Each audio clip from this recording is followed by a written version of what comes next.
Hi everyone, welcome back to my channel. The after effects of Storm Kieran are still causing severe rain on top of an already locked-in tide. Heavy rain on already saturated areas is increasing the flooding and disruption. Nowhere has escaped the deluge we have had. In my last video on Friday I showed you Potter Heigham. Today I've come to Wroxham to see for myself just how bad it is. When I looked across to where the boats are moored, where I've just passed here on the right, you can't really see where the river ends and the car park starts. It's just a mass of water. I've decided to have a drive about to different locations and of course I'm going to take you along with me.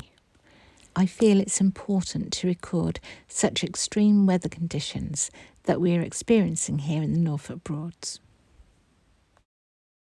As I think I've said before, each day I think to myself, it surely can't get any worse than this. But the new day arrives and the flooding is far worse than the day before. As you can see here in Coltishall, I've just never seen it like this before. Next I went to Belaugh, which is the most beautiful village, it really is. It's beside the River Bure between Wroxham and Coltishall. Visitors to the area never know quite how to pronounce its name because it looks like it's Belaugh, but trust me, it's Belaugh.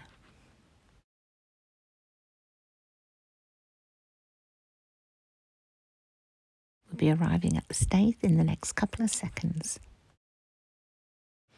You can see the river looks wider due to the volume of the high tide, and the water is creeping up the slipway.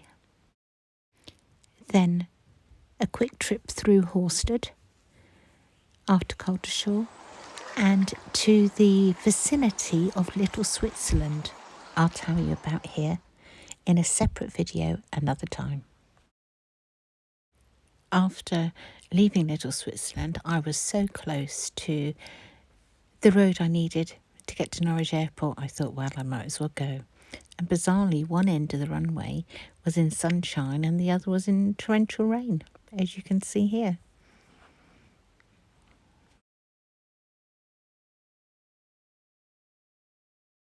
The heavy rain threw me a bit. I didn't know where to go next, but decided St Benet's Abbey was the place to go to next.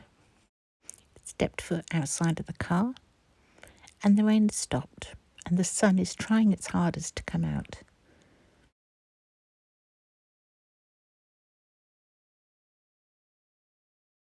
This clearly wasn't where I was meant to be though, as I don't know, it didn't seem right. There wasn't any flooding. And that, after all, is what I'm out to find. So Breydon Water it is. Glorious sunshine, almost. Blue sky, white fluffy clouds, and a boat. You may recall in my Potter Heigham video I told you when I walked through the floodwater that I discovered I had a hole in my wellies, my beloved orange wellies. But all ends well. From the same company, a brand new pair of wellies. So butterflies it is. Back to the flooding, as after all that is why I'm here. So I think we need to go up to the viewing area. We will be able to spot the flooding, if there is any, quite clearly from up there. We've just got to climb these steps though first. No stopping along the way, got to be done in all one trip.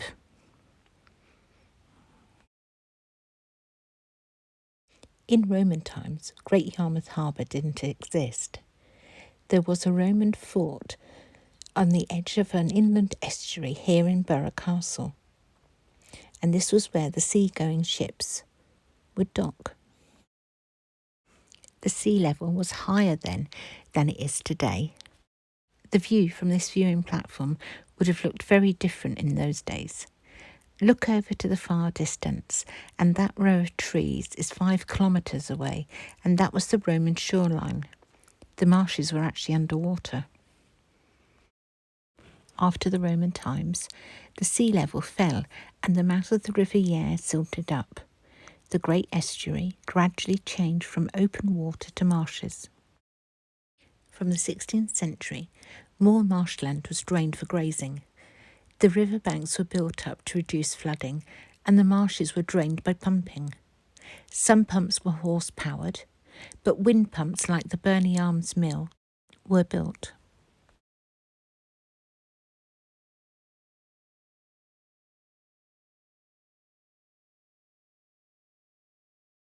There may be further changes in the future. If sea levels rise or climate change has other effects, will it be necessary to allow the Halfgate marshes to be flooded by the sea once again?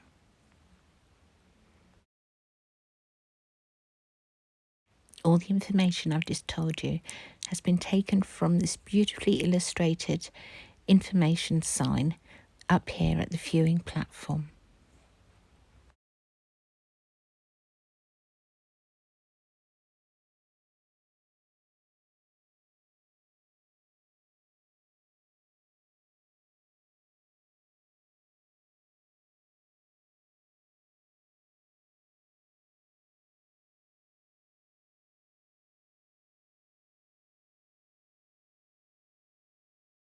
So I've established that there's very little flooding over on the marshes. Not that I can see from up here anyway. There is some, obviously, you can see it there right behind the boat. But nothing like Potter Heigham and Wroxham and all the other places I've shown you.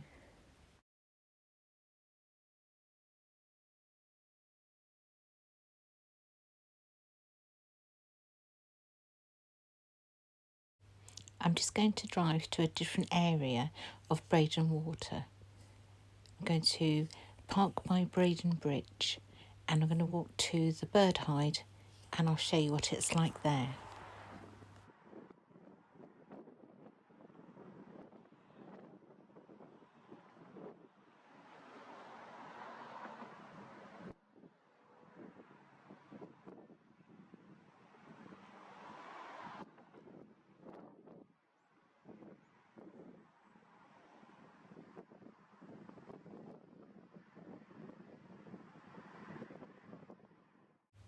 Once again, the water is right up to the legs of the bird hide, something I very rarely see.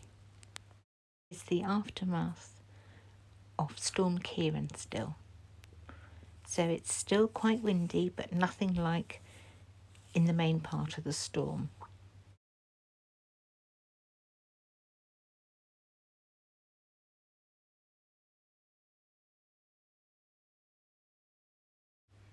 Each time I've been here recently, the water has been right up to the sea wall. I haven't seen the mud flats in weeks. This severe flooding we're having is affecting so many businesses and livelihoods, with people connected to the waterways make a living from it. And obviously they can't go into their premises at the moment because most of them are flooded. So if you have enjoyed this video, please give it a like, and all the likes will be for everybody affected by the flooding. I think that's only fair, don't you? I'd like to thank you all for watching. For everybody who has left comments in this last 3-4 days, oh my goodness, I've never had so many comments. It's absolutely fantastic. Never had so many views on videos. It's just gone mad. It really has. Thank you to each and every one of you who has watched, left a comment, liked the video, or subscribed. Had something like about, well, it's definitely over 100 subscribers, new subscribers, in about 4 days. Thank you all. Take care of yourselves, stay safe, and I'll be back again soon. Bye for now.